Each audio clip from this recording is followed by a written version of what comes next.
Dans la danse délicate de l'amour, il existe des zones d'ombre, des faiblesses invisibles qui, une fois découvertes, peuvent être exploitées pour dominer l'esprit et le cœur.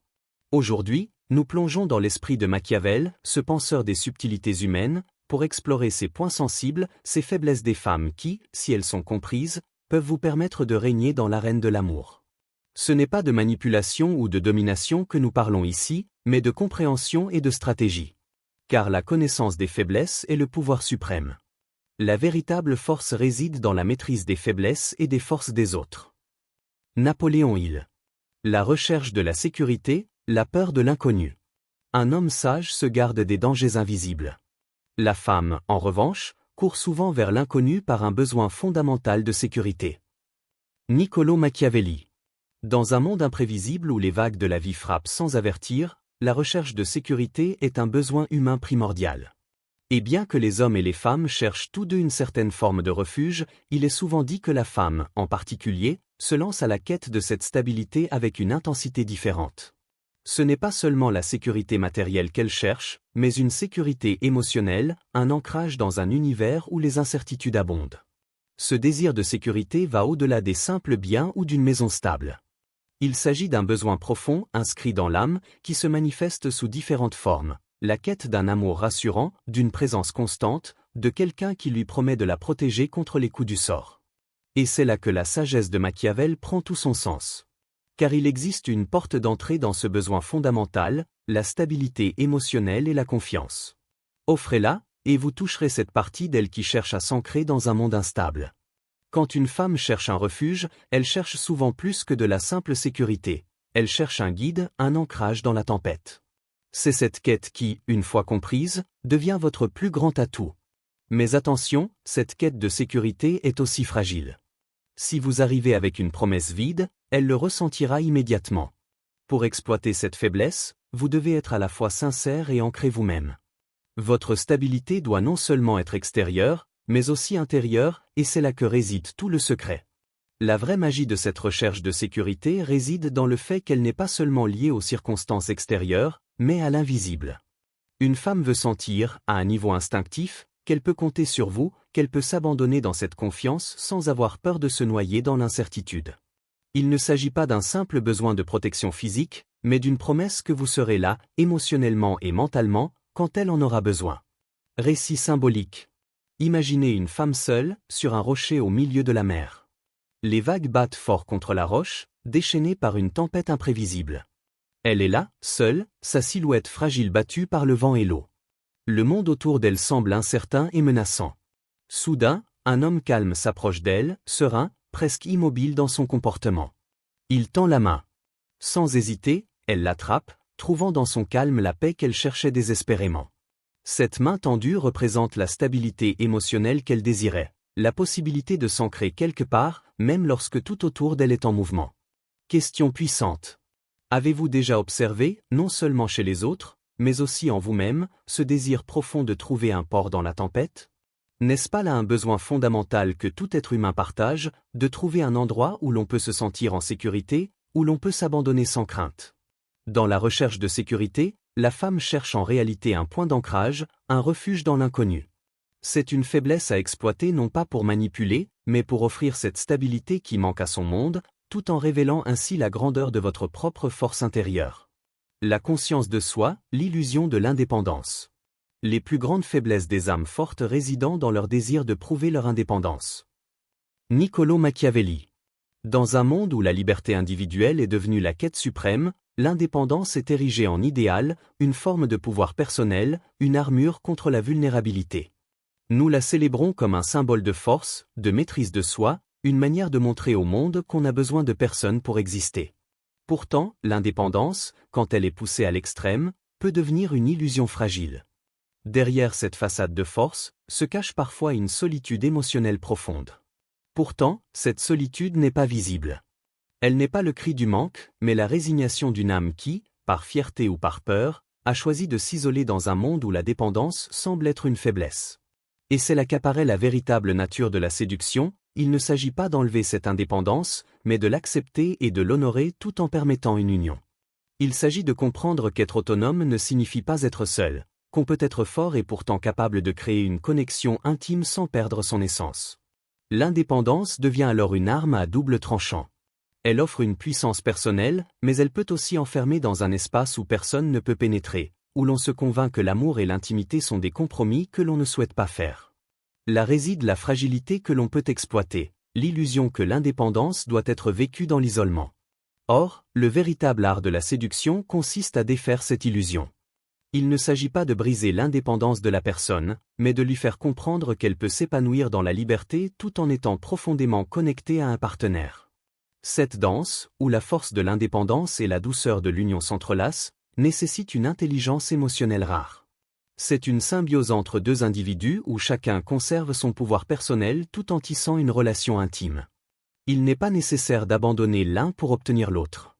En réalité, c'est dans l'équilibre subtil entre indépendance et union que réside le véritable pouvoir. Récit inspirant. Rappelez-vous l'histoire de l'archère Diana, une figure mythologique reconnue pour sa force et son autonomie, mais aussi pour sa nature sauvage et libre. Elle portait l'arc comme une extension de son âme, indomptable et indépendante. Pourtant, malgré sa redoutable réputation, elle était toujours à la recherche de quelque chose de plus profond. Elle attendait quelqu'un qui ne la réduirait pas à sa seule force, mais qui saurait, sans l'étouffer, l'adoucir, l'accepter dans sa grandeur tout en cultivant une union d'esprit et de cœur. Cet homme fut capable de l'approcher sans menacer sa liberté, et ensemble, ils formèrent une connexion qui allait bien au-delà de l'indépendance individuelle.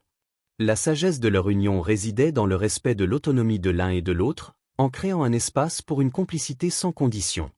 Question puissante. Qu'est-ce qui vous empêche de vivre à la fois dans la force de l'indépendance et dans la douceur de l'union? Est-ce la peur de perdre votre pouvoir personnel, ou est-ce plutôt l'incompréhension que l'un ne vient pas toujours au détriment de l'autre? La sensibilité aux compliments, l'ego délicat. Le cœur d'une femme est fragile comme un cristal, facilement brisé, mais également sensible aux éclats de lumière. Niccolò Machiavelli. Sous la surface de chaque femme, se cache un cœur d'une sensibilité à la fois merveilleuse et fragile. L'ego féminin est souvent protégé par une carapace de froideur, une armure de force construite pour se défendre contre les blessures du monde. Cependant, derrière cette façade de fermeté, il existe une profondeur émotionnelle qui, lorsqu'elle est abordée avec délicatesse, peut briller comme un cristal sous un rayon de lumière. Cette lumière, c'est l'admiration sincère, l'éclat d'un compliment véritablement ressenti. Les compliments, lorsqu'ils sont bien dosés, peuvent se faufiler dans l'âme, comme une touche de lumière dans une pièce sombre. Mais attention, l'effet peut être fugace si les mots sont vides ou mal choisis. Un compliment superficiel peut être perçu comme une tentative de manipulation, un moyen de flatter pour obtenir quelque chose en retour. La véritable clé réside dans la sincérité. Ce n'est pas la quantité de mots qui compte, mais la profondeur avec laquelle ils résonnent dans le cœur de l'autre. Une parole véritable et simple peut, en un instant, briser la glace et éveiller une connexion plus profonde. C'est cette lumière, à la fois douce et éclatante, qui touche le cœur fragile, sans jamais l'écraser sous une pluie de mots excessifs. Rien n'atteint plus directement une femme que des mots qui révèlent qu'elle est vue, que ses qualités uniques ne passent pas inaperçues. La beauté de son esprit, la profondeur de son cœur, la brillance de son caractère, tout cela est mis en lumière non par une flatterie facile, mais par une reconnaissance authentique de ce qu'elle incarne. Un compliment, quand il est sincère, peut être plus puissant que n'importe quel geste ou bien matériel, car il nourrit son ego dans le sens le plus pur du terme, en lui offrant une validation intérieure. Napoléon Hill, dans Réfléchissez et devenez riche, évoque la puissance des mots simples, sincères, et comment ils peuvent semer les graines de la confiance. Il raconte un moment dans sa vie où une parole d'encouragement, prononcée avec une totale sincérité, a ouvert des portes qu'aucune force ne pouvait fermer.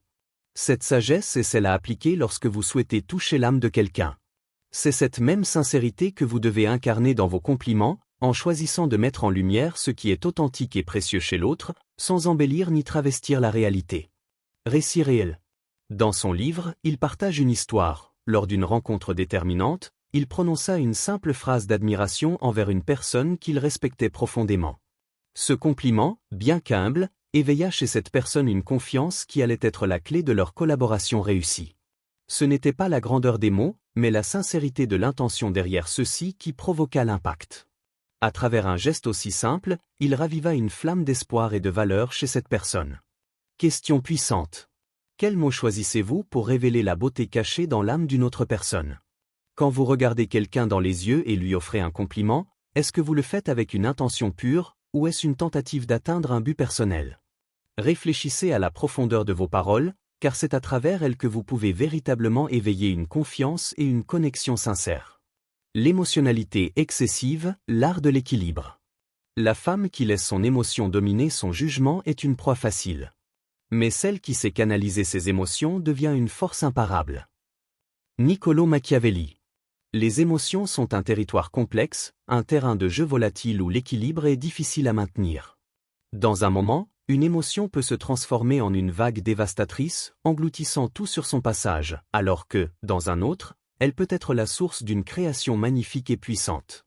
Pour beaucoup de femmes, les émotions sont vécues avec une intensité qui peut les submerger, les amener à une perte de contrôle qui altère leur jugement. Mais cette même intensité, lorsqu'elle est maîtrisée et canalisée, devient une force imparable, un pouvoir créatif et passionné. L'émotion, à son apogée, peut mener à des réactions excessives. Elle peut provoquer des décisions précipitées, des paroles malheureuses, ou encore un sentiment de confusion intérieure. C'est là que réside la fragilité. La véritable clé, cependant, est de comprendre que l'émotion n'est ni bonne ni mauvaise en soi. C'est la manière dont elle est gérée qui en fait une force ou un fardeau. Dans l'art de la séduction et de la relation, il est essentiel de comprendre cette dynamique pour savoir quand apaiser une émotion trop forte et quand attiser une passion positive. Canaliser l'émotion ne signifie pas la réprimer. Au contraire, il s'agit de l'accepter, de l'honorer et de l'orienter vers un but constructif. C'est comme si vous teniez les rênes d'un cheval fougueux, vous ne cherchez pas à l'arrêter brutalement, mais à le guider avec douceur et fermeté. Cette maîtrise émotionnelle devient alors non seulement un catalyseur d'amour, mais aussi une forme de pouvoir. Quand une femme sait équilibrer ses émotions, elle devient une force qui peut tout accomplir. Une émotion bien dirigée peut nourrir la créativité, renforcer la passion, et créer une connexion intime plus profonde et plus authentique. Dans le cadre de la séduction, la manipulation des émotions n'est pas une question de contrôle, mais de guidance. Il s'agit de la guider dans une transformation intérieure, l'aidant à comprendre ses propres émotions sans jugement ni répression, et lui montrant comment les utiliser pour se renforcer. Il ne s'agit pas d'attiser ses émotions à des fins égoïstes, mais de les guider avec sagesse pour que chacune d'elles devienne un moteur de changement et de croissance. Cette approche respectueuse et empathique crée une connexion plus profonde et crée la possibilité d'une relation plus équilibrée. Récit symbolique. Imaginez une rivière tumultueuse, déchaînée par la force des courants. Chaque vague est une émotion brute, une énergie qui cherche à s'échapper et à se libérer. Si vous tentez de stopper cette rivière, elle vous emportera sans pitié. Mais si vous êtes capable de comprendre la rivière, de sentir son flux et de guider son cours, vous pouvez transformer cette force brute en une ressource infinie. La rivière devient un fleuve calme, capable d'irriguer des terres fertiles et de donner naissance à des merveilles. De la même manière, une émotion, une fois maîtrisée et dirigée, peut devenir une source de puissance douce et inarrêtable, capable de créer une relation harmonieuse et pleine de sens. Question puissante. Avez-vous déjà observé cette énergie brute dans une personne? Comment l'avez-vous utilisée pour en faire une force positive? Avez-vous cherché à comprendre et à guider vos propres émotions, ou les avez-vous laissées vous emporter, sans même savoir comment les canaliser? La vraie question est de savoir, êtes-vous prêt à devenir le guide de cette énergie intérieure, non seulement pour vous-même, mais aussi pour ceux qui vous entourent? Le besoin d'attention, l'appel à l'amour inconditionnel. Le cœur qui se languit d'attention est un cœur qui cherche à être nourri, non pas par des cadeaux, mais par l'affection sincère. Niccolò Machiavelli. L'attention. Ce mot peut sembler simple, mais il porte en lui une puissance émotionnelle souvent incomprise. Pour beaucoup de femmes, ce besoin d'attention n'est pas un désir superficiel ou égoïste, mais un appel profond à être reconnue pour ce qu'elle est au-delà de sa surface. Ce besoin est une invitation à être vue, non pour sa beauté extérieure, mais pour la richesse de son âme, pour ses rêves, ses peurs, ses ambitions. L'attention qu'une femme recherche est celle qui nourrit son essence, pas un simple éclat de superficialité. C'est un appel à l'amour inconditionnel, celui qui ne juge pas, ne conditionne pas, mais qui accepte et célèbre l'individualité dans toute sa complexité. Cette quête d'attention, qui peut parfois être perçue comme un excès de demande, est en réalité une recherche d'une connexion authentique et profonde. L'art de répondre à cet appel n'est pas de flatter ou de donner des signes d'intérêt inutiles, mais de nourrir cet appel d'une affection sincère, d'une attention qui touche l'âme. Une attention qui montre qu'on est là, non pas pour ce qu'elle peut offrir en retour, mais simplement pour l'accepter et l'honorer dans sa totalité. Exploiter cette demande d'attention ne signifie pas manipuler, mais comprendre ce que cette quête représente, un désir de se sentir vu, entendu, aimé pour ce qu'elle est véritablement, au-delà des apparences. Offrir ce type d'attention n'est pas un geste tactique, mais un acte d'amour pur, un geste d'empathie qui nourrit la relation et l'amène vers une profondeur insoupçonnée. En lui donnant cette attention, vous l'aidez à se connecter davantage avec sa propre valeur intérieure et à se sentir en sécurité pour s'ouvrir pleinement à vous. Récit inspirant. Dans Réfléchissez et devenez riche, Napoléon il raconte une histoire puissante sur l'importance de l'amour et de l'attention dans le succès personnel. Un homme, voyant que sa femme avait un grand potentiel, mais qu'elle manquait de confiance, lui donna le soutien inébranlable dont elle avait besoin pour réaliser ses rêves. Cet acte d'attention, loin d'être un geste passif, l'encouragea à poursuivre sa passion et à devenir une entrepreneur prospère.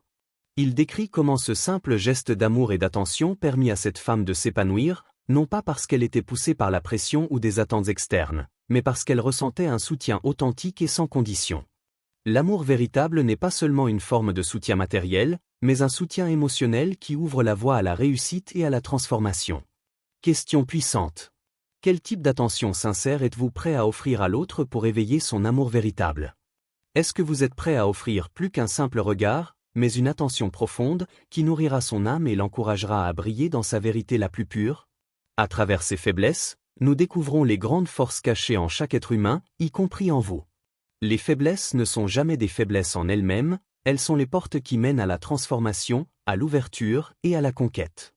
En comprenant ces subtilités de l'âme féminine, vous n'êtes pas seulement en train de gagner un cœur, mais de créer une connexion profonde, une union des esprits et des âmes. Maintenant, la question reste. Êtes-vous prêt à comprendre ces faiblesses, à les transformer en force, et à créer une relation qui dépasse toutes les attentes?